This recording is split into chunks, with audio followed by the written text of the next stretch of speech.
My name is Olivia, and I'm 29 years old.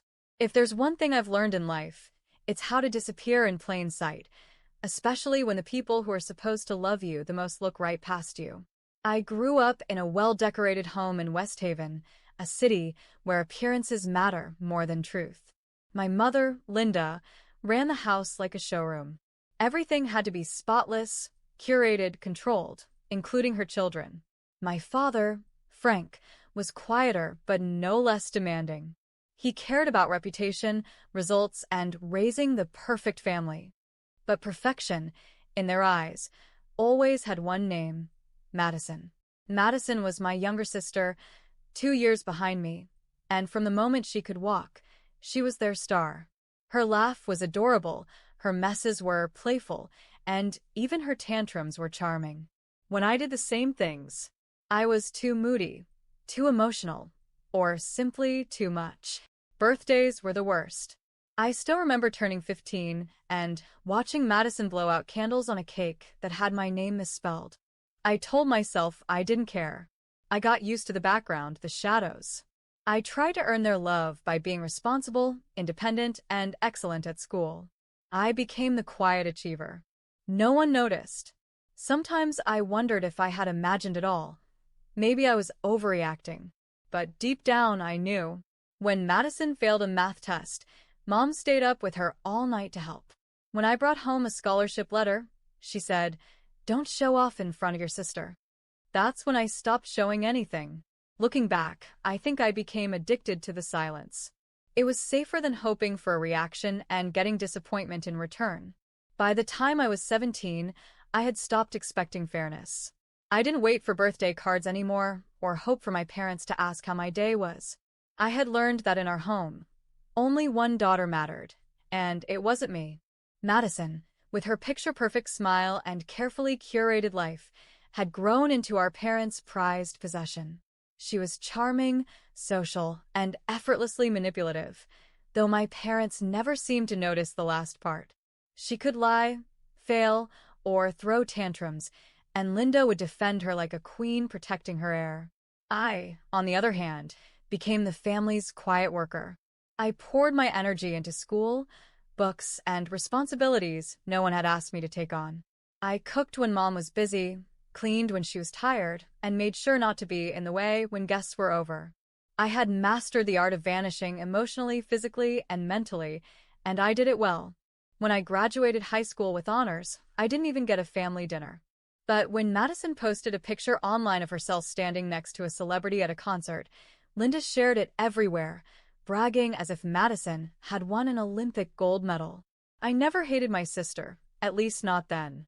I just stopped trying to understand why I didn't deserve the same love. My father, Frank, once told me, "You're stronger than your sister. She needs more support." I remember blinking at him, speechless, as if strength justified abandonment. Eventually, I left for college on a partial scholarship, packed my things in silence, and moved into a small dorm without anyone to wave goodbye. And even then, Madison cried. She said I was being dramatic. She said I was trying to get attention. Linda agreed. Frank didn't say anything. In college, I finally felt something like peace. I made friends, real ones, and focused on my future. I found comfort in structure, in deadlines and assignments that came with recognition. I studied literature and editing, finding my voice in words even when I couldn't use it at home. But even from miles away, the family dynamics never changed. Madison remained the golden daughter, and I remained the invisible one. I still called home out of duty, and every time I did, the conversation always turned to her, her new boyfriend, her latest party, her new haircut. I listened, nodded, smiled into the silence. I had long accepted my role. But deep down, something had started to shift, a small flicker of awareness. I didn't have to live this way forever. I didn't have to keep playing a role in a story I never agreed to be part of. It was a Thursday afternoon, just over 2 weeks before Madison's wedding. I had just finished an intense manuscript review at the office. I remember the weight of the folder in my lap as I sat in my car, parked at a red light downtown. The sky was a dull gray, the kind that makes everything feel slower. I was exhausted but satisfied. The publishing house had just shortlisted me for a senior editing role. It wasn't final, but it was something earned without applause. Then, without warning, my entire world shattered. A thunderous crash, metal twisting against metal, glass flying like rain. I didn't even have time to scream. I was slammed forward into the steering wheel, then jolted sideways. My vision blurred. Everything spun, and the world went black. When I opened my eyes, I was lying in a hospital bed, tubes running from my arms, the soft beep of a monitor filling the silence. My head throbbed, and my legs felt like they were buried under bricks. Panic crawled up my throat as I tried to move. That's when a soft voice spoke beside me. "Hey, don't try to sit up yet." I turned my head slowly. A nurse, young, kind-eyed, with a name tag that read Ava, offered a small smile. "You're safe. You were in a car accident. You've been unconscious for a day, but you're stable now." The words hit me in slow motion. I tried to ask what had happened, but my mouth was dry and everything hurt. She gently explained, 2 broken legs, several cracked ribs, a mild concussion. They were still running tests. And then came the words that stayed with me. "The driver who hit you fled the scene. A hit and run." Something inside me went cold. I had been stopped at a red light. I wasn't speeding. I wasn't careless. Someone had rammed into my car and left me there, broken, unconscious, helpless. In the following days, I learned the details. The impact had crushed the driver's side of my vehicle. The police had recovered debris from the scene but hadn't tracked down the vehicle yet. My body felt like it was stitched together with needles and weight. Even turning my head sent waves of pain down my spine. I was confined to that hospital bed, trapped in silence, once again. Only this time, it wasn't emotional, it was physical. I couldn't walk. I couldn't get up. I couldn't leave. And still, no one from my family came. I told myself they didn't know yet. I told myself Madison must be busy with wedding planning, and Mom must be helping her. I told myself Frank would come after work. I told myself stories because the silence was too loud. But I knew the truth. I had always known it. I wasn't their priority, not even now. 5 days passed before I saw either of my parents. I was sitting upright in bed, a pillow behind my back, an IV dripping slowly into my arm. Ava had just helped me brush my hair and freshen up when the door opened. First came the familiar scent, my mother's overpowering floral perfume. Then her sharp heels clicking on the tile. Behind her, my father, as stiff and composed as ever. Linda wore a pearl necklace, a designer blazer, and a look of forced sympathy. Frank had on a navy suit, tied perfectly straight. They looked like they were attending a meeting, not visiting their injured daughter. "Still reading?" Linda's voice was crisp, judgmental, as her eyes landed on the open book in my lap. "It's work," I replied quietly. "Manuscripts." "Of course it is," she muttered. "Always working." She walked over, looked around the room disapprovingly, and sat down like she didn't want to touch anything. Frank didn't even say hello. He went straight to the point. "The doctors say you'll be discharged in a couple of weeks." I nodded. "Yes, but I'll need a wheelchair. And rehab." "The pain's still," I exhaled, trying to stay calm. "Still very bad." "Well," he said, "Madison's wedding is in 3 weeks. You'll make it in time." I blinked. "You're joking. I'm in no condition to attend a wedding." Linda raised her voice slightly. "It's your sister's special day. You need to be there, Olivia. She's the bride. All eyes will be on her," I said, my voice calm but firm. "I'll still be in a wheelchair. I can barely sit for 20 minutes without pain. The doctor said I need rest." "Excuses," Frank cut in.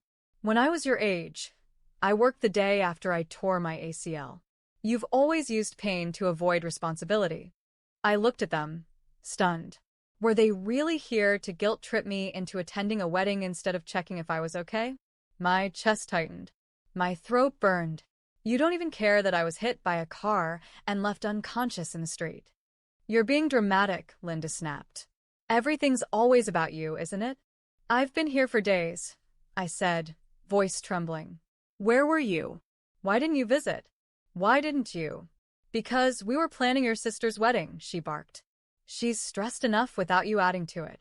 Something broke inside me. I was almost killed. Linda stood up, face red, eyes wild. Enough. And then it happened. In one sudden, horrifying motion, she grabbed the blood pressure monitor from the side table, a hard plastic device still attached to its wires, and hurled it at me, striking the side of my head. A sharp pain tore through my skull. I cried out, blood already trickling from my temple. The machine hit the floor with a heavy thud. Ava burst through the door a second later, followed by a security guard who had been down the hall. "What's happening here?" "She hit me," I whispered, dazed. "Step back right now," the guard ordered Linda. Frank moved toward the door. "This is a misunderstanding." "Don't move, sir," the guard warned. Ava pressed the emergency call button, and 2 more hospital staff rushed in. In the chaos, Linda tried to speak, her voice suddenly soft. "I didn't mean to." "You assaulted a patient," the security officer snapped. "This is now a police matter." Within 10 minutes, 2 uniformed officers arrived.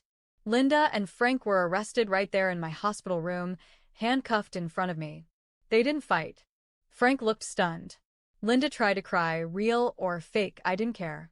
They were escorted out, and I was left shaking, holding a cold cloth against my bleeding head.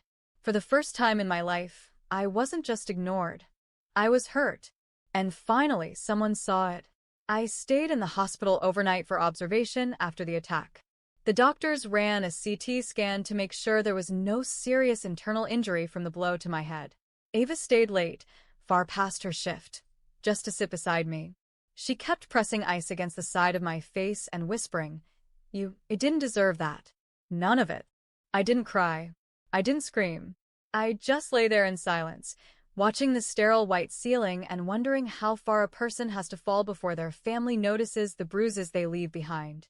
The next morning, around 9 a.m., Ava returned with breakfast, oatmeal, apples, and some orange juice. "You've got a visitor waiting in the hallway," she said gently. He said his name is Jason. I froze. Jason. I hadn't seen him in almost 2 years. We'd grown up in the same neighborhood, gone to the same school, shared books, jokes, and heartbreaks. He had been the only one in my life who ever truly saw me. When college pulled us in different directions, our connection faded, but I had never forgotten the way he made me feel safe. I asked him to wait, Ava added. "I wasn't sure if you were up for it." "No," I said quietly. "Send him in." A minute later, the door opened, and there he was, taller than I remembered, in a gray hoodie and jeans, his dark hair messier than usual. But his eyes, they still held the same kindness I remembered from years ago. "Hey," he said softly, stepping inside. I smiled, a little awkward. "Hey." He glanced around, then pulled the chair closer. "You look like you've been through a war." I felt like it too. There was a long silence. Then I finally exhaled and looked at him seriously. "I need your help, Jason." He didn't blink. "Say the word." "I want to go to Madison's wedding." I know it sounds insane. I'm bruised, broken, and barely mobile. But I need to be there. Not for her. For me. I have to tell the truth. I have to say what they never let me say. Jason leaned forward. "Are you sure?" I nodded slowly. "I'm done being quiet. I need you to help me get there. Wheelchair, painkillers, whatever it takes." He looked at me carefully, something flickering behind his eyes. Then he said, "I was going to come see you anyway. There's something I need to tell you, too." I tilted my head slightly. "What is it?" He hesitated, just for a second. "It's about your accident. There's something you don't know. And I think you need to hear it. But not yet. First, let's get you strong enough to stand in front of them and speak your truth." My breath caught. It wasn't just support he was offering. It was something more. Something deeper. And I knew I wouldn't be walking into that wedding alone. The day of the wedding arrived faster than I expected. I hadn't slept much the night before. Too many thoughts racing through my head, too many memories crowding the silence. The hospital staff had cleared me for discharge under one condition: limited movement, pain managed by medication, and full support. I agreed, without hesitation.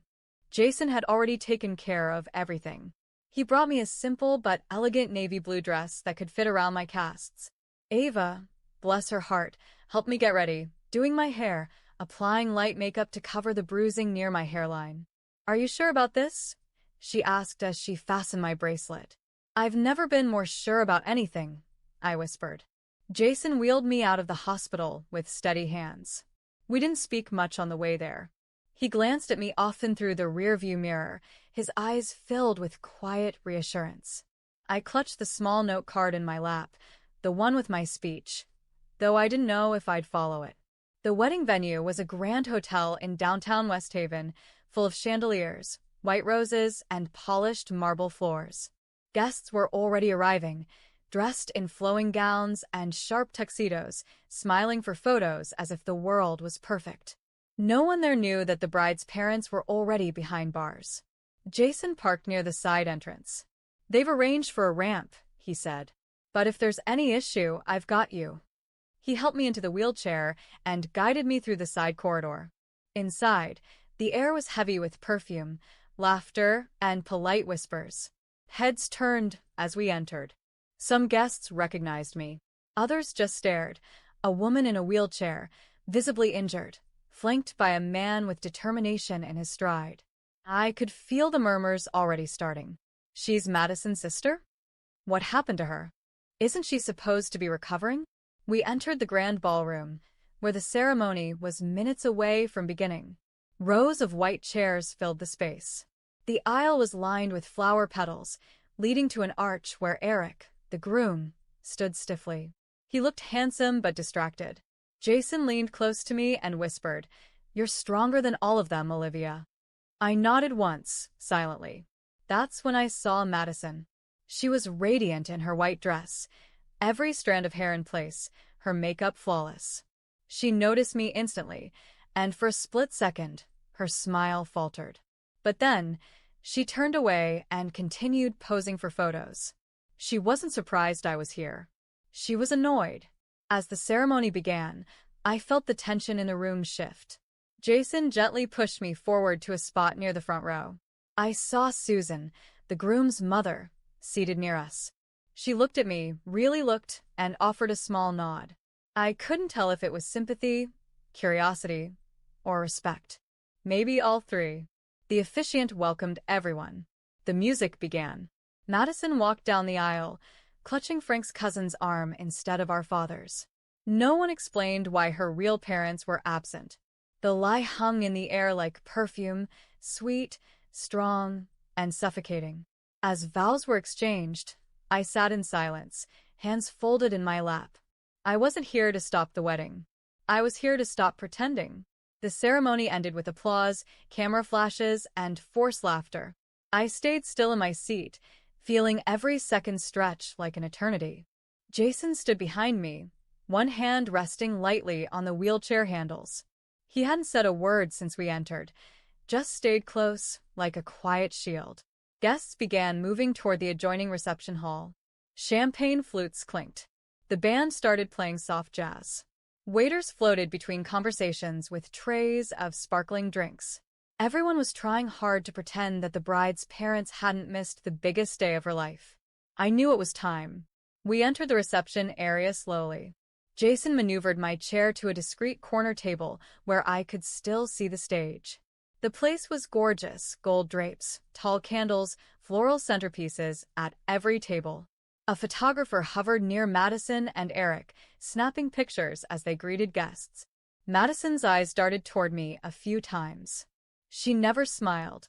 Then the master of ceremonies stepped up with a wireless mic. "Ladies and gentlemen," he announced, "we'll now invite a few members of the family to offer their congratulations to the newlyweds. First, let's hear from the bride's sister, Olivia." My heart skipped a beat. I hadn't been told I would be speaking. Jason squeezed my shoulder gently. "You've got this." I took a deep breath and nodded. He wheeled me forward, stopping just before the stage. The MC bent down and handed me the microphone. Everyone turned to look. I swallowed hard. For a moment, I could hear only my heartbeat. Then I raised the mic and began to speak, voice shaking but steady. "Good evening," I said, eyes scanning the crowd. "Some of you may not know me well. I'm Olivia, Madison's older sister. And I didn't come here today for photo op. I came to speak the truth." The room fell silent. I wasn't supposed to be here. 2 weeks ago, I was in a car accident. I was hit while stopped at a red light by someone who never stopped to check if I was alive. I was hospitalized. Both of my legs broken, cracked ribs, a concussion. Whispers broke out across the room. But when my parents finally came to visit me in the hospital, they didn't come to ask how I was doing. They came to tell me I had to attend this wedding, no matter what condition I was in. When I refused, my mother got angry. She picked up a medical device and threw it at my head. Gasps echoed through the crowd. I was bleeding. I screamed. That's when the nurse and security came in. And that's why they're not here today, because they were arrested for what they did to me. The crowd was frozen. Even the music had stopped. My entire life, I've been quiet. I've been polite. I've been invisible. While my sister was the golden child, I was the one told to be strong. To stop complaining. I was taught to make myself smaller, so she could shine brighter. I looked straight at Madison.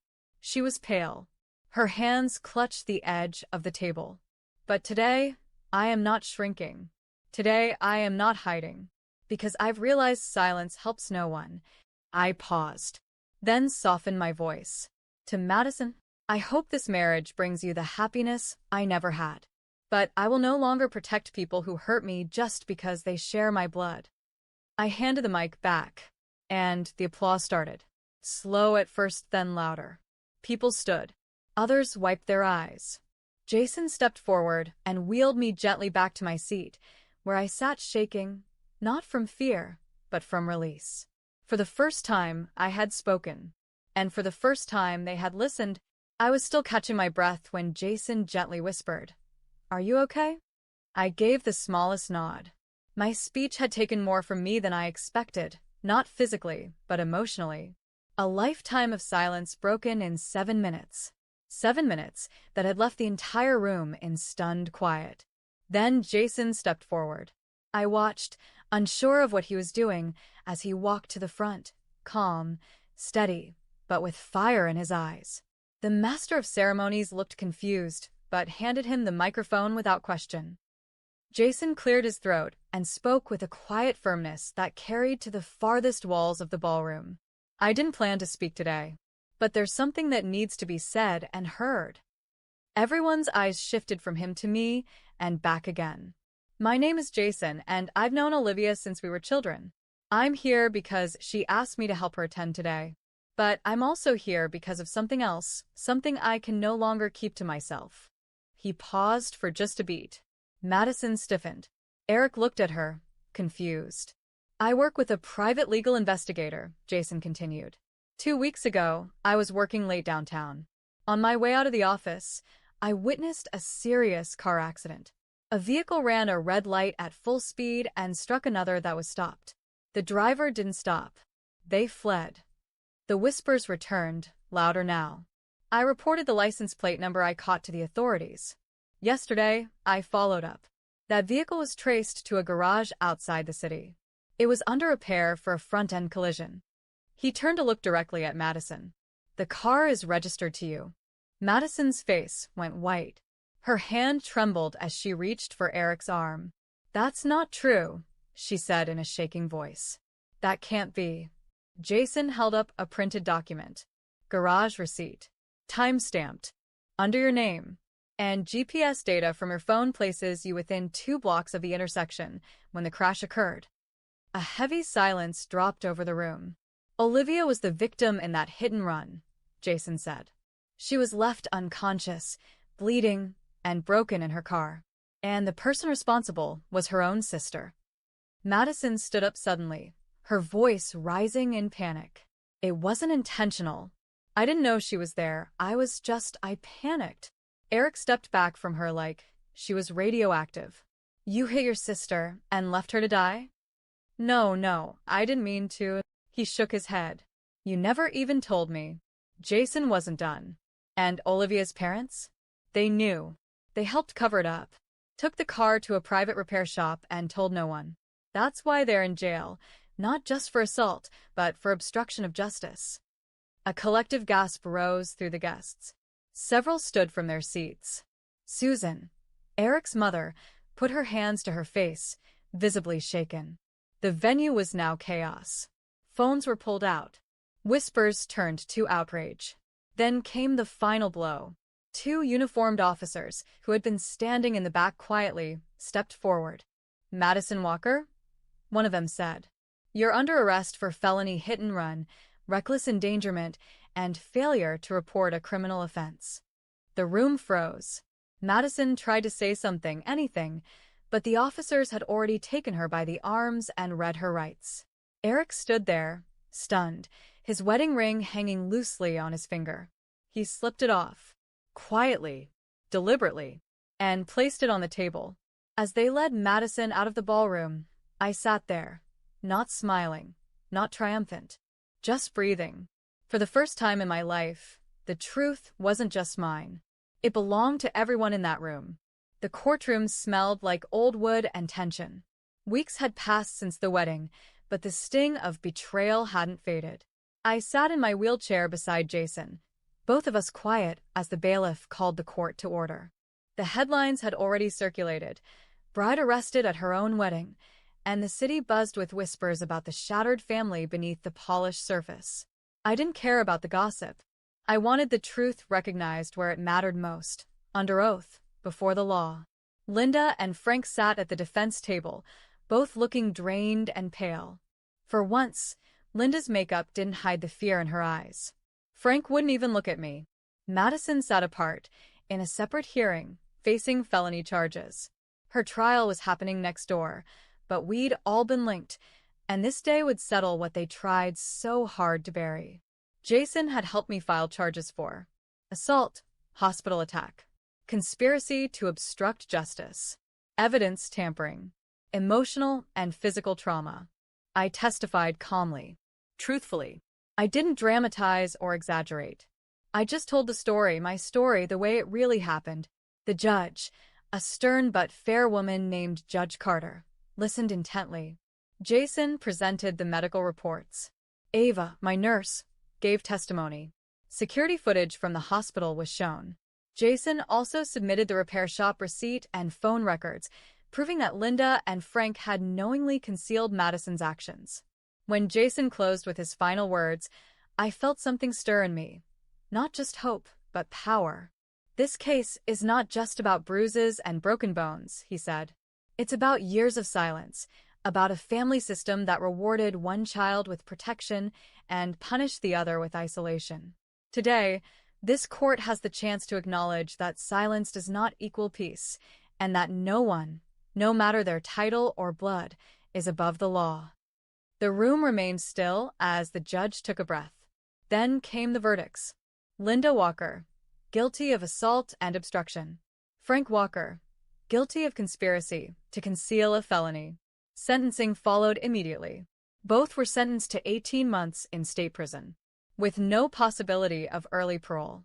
A separate order was issued for mandatory therapy and community service after release.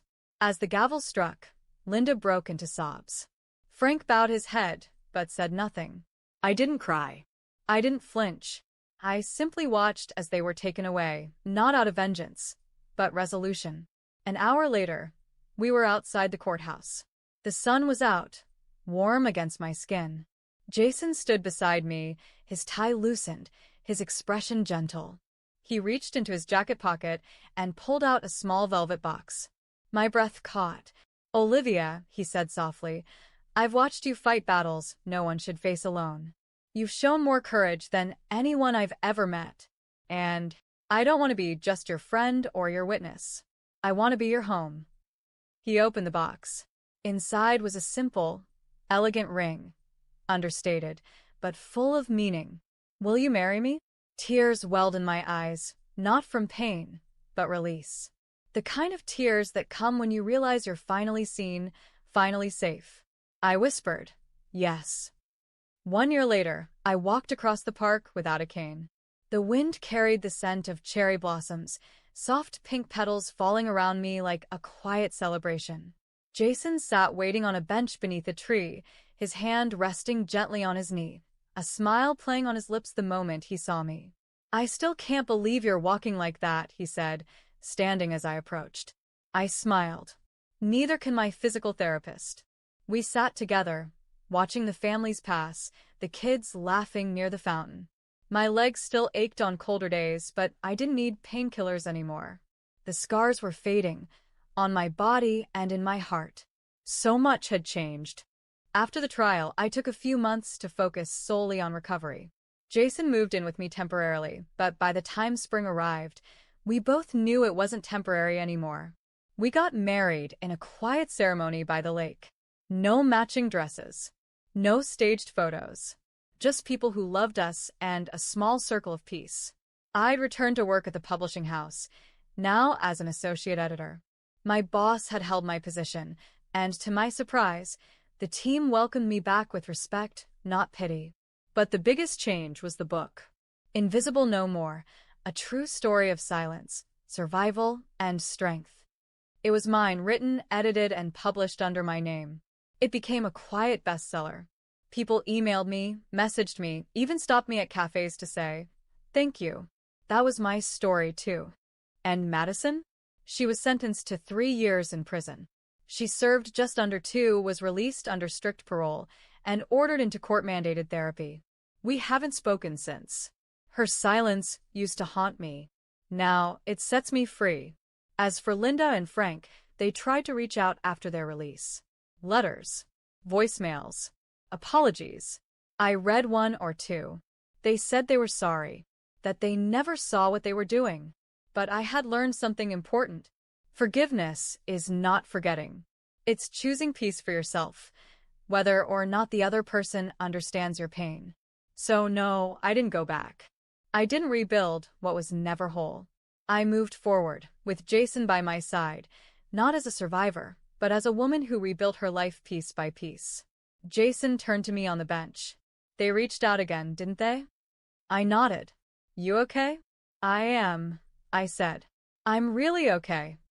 We sat in silence for a while, letting the moment stretch out like a page that didn't need to be written anymore.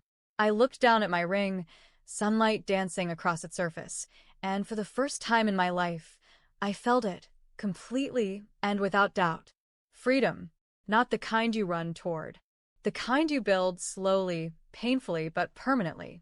If you felt my story, if it touched your heart even a little, then please take a moment to leave a comment, and subscribe to the channel. Your support means more than you know. Thank you for listening to my voice.